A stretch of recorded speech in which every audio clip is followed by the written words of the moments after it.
ليش يلقبون مولانا أمير المؤمنين سلام الله عليه بأمير النحل؟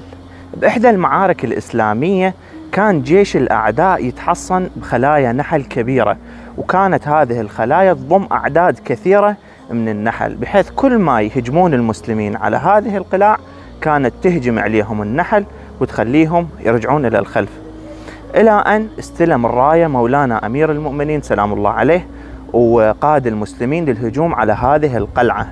اغتاظ النحل وانتشر إلى أن وقف أمير المؤمنين بمقدمة الجيش وقرأ آيات من سورة النحل ورفع أيده. بعد هذه اللحظة النحل كله خضع المولانا أمير المؤمنين سلام الله عليه. بعض المصادر تقول أنه النحل بأجمعه خضع إلى أمير المؤمنين وهجم على جيش الأعداء، وكان له سبب رئيسي بهزيمة هؤلاء الأعداء. الشاعر يخاطب مولانا أمير المؤمنين سلام الله عليه يقول له: أموري يا أمير النحل وقفت، أموري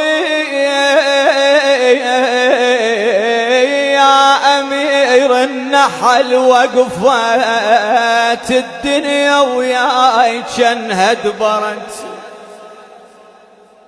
وقفت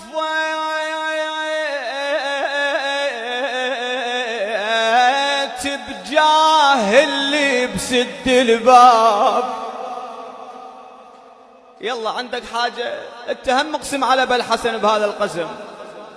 بجاه اللي بسد الباب وقفت، عسب كسرة ضلعها تحن عليه،